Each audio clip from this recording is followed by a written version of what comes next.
Hello दोस्तों, how are you. आप सब कैसे हैं? सानंदित और प्रसन्न ही होंगे। मैं मुकेश त्रिपाठी आप सभी का स्वागत करता हूं। मैं प्रस्तुत हूं अपनी स्वरचित मौलिक काव्य रचना के साथ। इस कविता के पंक्तियों के माध्यम से हमने पति पत्नी के मनोभावों को व्यक्त करने का प्रयास किया है, मनोभावों को दर्शाने का प्रयास किया है। चूंकि परिवार के या गृहस्थ जीवन के दो आधार स्तंभ होते हैं, पति पत्नी। जहां पति पत्नी में सामंजस्य है, वह परिवार एकांतिक नहीं होता, वह परिवार सुखी और समृद्धशाली होता है। और जहां स्त्रियों का सम्मान है, बहन बेटियों का सम्मान है जिस घर में, वहां सुख ही सुख होता है। क्योंकि कहा भी गया है, यत्र नार्यस्तु पूजन्ते रमन्ते तत्र देवता। तो इन काव्य पंक्तियों में यह उकेरा गया है, उभारा गया है इस भाव को कि एक पत्नी चाहती है कि मेरा पति सफल हो जाए, सफलतम जिंदगी जिए, क्योंकि उसकी सफलता में अपनी सफलता को देखती है। इसे ही त्याग कहते हैं। इसीलिए कहा गया है कि प्रेम समर्पण है, प्रेम त्याग है, प्रेम परोपकार है। अपने को पति से अलग नहीं समझती और पति भी पत्नी से अपने को अलग नहीं समझता। और पत्नी जब चाहती है कि मेरा पति सफल हो, ऐसी कामना करती है, तो तमाम समस्याओं के बीच में भी रहते हुए पति समझ जाता है मनोभाव को, पत्नी के मनोभाव को समझ जाता है। और यह पंक्तियां पत्नी के प्रति पति के मनोभाव को ही व्यक्त करता है। और होना भी चाहिए, क्योंकि नारी का सम्मान होना ही चाहिए। पति के मनोभाव को इन पंक्तियों में मैंने व्यक्त करने का प्रयास किया है कि जैसा यह है, अगर चाहती हो, अगर चाहती हो सफल बन मैं जाऊं, अगर चाहती हो सफल बन मैं जाऊं, तो सफलता तुम्हें मेरी बनना पड़ेगा, सफलता तुम्हें मेरी बनना पड़ेगा। पति कहता है कि चाहती तो हो, अपने पत्नी से कहता है कि चाहती हो कि मैं सफल बन जाऊं, किंतु सफल कब बनूंगा? जब मेरी सफलता आप बनोगी। मेरी सफलता में श्रेय आपका होगा। और यही त्याग है। ये इसी त्याग को एक दूसरे का पूरक कहा जाता है। जो मेरी उपलब्धि होगी, उस उपलब्धि का श्रेय आपका होगा। और कहा भी गया है, प्रत्येक सफल पुरुष के पीछे एक स्त्री का हाथ होता है। अगर चाहती हो सफल हो, अगर चाहती हो सफल बन मैं जाऊं, तो सफलता तुम्हें मेरी बनना पड़ेगा। अगर चाहती हो कभी बन मैं जाऊं, अगर चाहती हो कभी बन मैं जाऊं, तो कविता तुम्हें मेरी बनना पड़ेगा, तो कविता तुम्हें मेरी बनना पड़ेगा। यदि कामना बन भ्रमर गुनगुनाऊं, यही कामना बन भ्रमर गुनगुनाऊं, तो तुम्हें पुष्प बन के खिलना पड़ेगा, तो तुम्हें पुष्प बन के खिलना पड़ेगा। पति कह रहा है कि याद रखना, मैं कवि कब बन पाऊंगा? मैं कवि तभी बन पाऊंगा जब आप मेरी कविता हो। जो भी मैं रचना बनाऊंगा वो रचना आप होगी। मेरे इमोशन, मेरी भावना जब कलम से कागज पर उतरेगी तो वह मौन कविता आप होंगी। वो भावना, हमारी इमोशन आप होंगी, हमारी रचना आप होंगी। और यह रचना मैं आपके प्रति जो भाव है, मनोभाव है, वह व्यक्त करती रहेगी, व्यक्त करती होगी, अभिव्यक्ति होगी। वह अभिव्यक्ति आप होंगी। बड़ा सुंदर मनोभाव है। और यह मनोभाव महिला सशक्तिकरण के दृष्टिकोण से उत्तम तो है ही, किंतु एक पत्नी के प्रति पति के मनोभाव को, पवित्र मनोभाव को दर्शाता है। तो वहीं पे फिर कह रहा है कि यदि कामना यह है कि मैं भ्रमर बन के गुनगुनाऊं, भंवरा यदि बनूं, तो याद रखो मैं तभी गुनगुना पाऊंगा जब आप प्रफुल्लित होगी, खिली हुई होगी, पुष्पवत होंगी, पुष्प के समान आप प्रफुल्लित होंगी, आप प्रसन्न रहेंगी, तभी मैं प्रसन्न होकर के कोई काव्य रचना कर पाऊंगा, तभी मैं गुनगुना पाऊंगा। और तभी, क्योंकि व्यक्ति गुनगुनाता तभी है जब वह आह्लादित होता है, प्रसन्न होता है। कि चाहत तुम्हारी प्रणय गीत गाऊं, कि चाहत तुम्हारी प्रणय गीत गाऊं, प्रियतमा तुम्हें मेरी बनना पड़ेगा। अगर चाहती हो सफल बन मैं जाऊं, सफलता तुम्हें मेरी बनना पड़ेगा।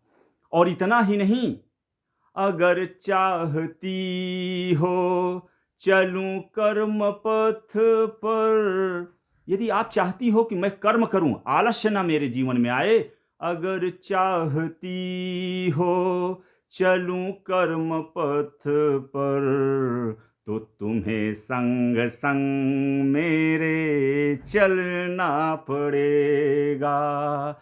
अगर चाहती हो चलूं कर्म पथ पर, अगर चाहती हो चलूं कर्म पथ पर, तो तुम्हें संग संग मेरे चलना पड़ेगा। आप, ऐसा ना हो कि मैं कर्म के पथ पर चलूं, क्योंकि कर्म ही पूजा है, कर्म के पथ पर चलूं और मेरे अंदर आलस्य आ जाए, थकावट आ जाए, मैं अपने कर्म पथ को भूल जाऊं, मैं अपने कर्म पथ से भटक जाऊं। इसके लिए आपको सदा मेरा साथ देना होगा।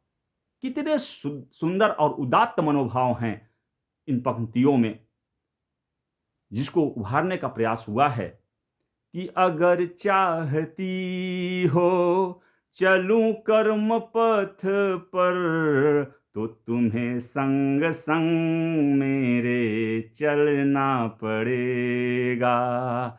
अगर चाहती हो, अगर चाहती हो मैं खुश रहूं तो, अगर चाहती हो मैं खुश रहूं तो, खुशी बन के तुमको, खुशी बन के तुमको रहना पड़ेगा, तो खुशी बन के तुमको रहना पड़ेगा।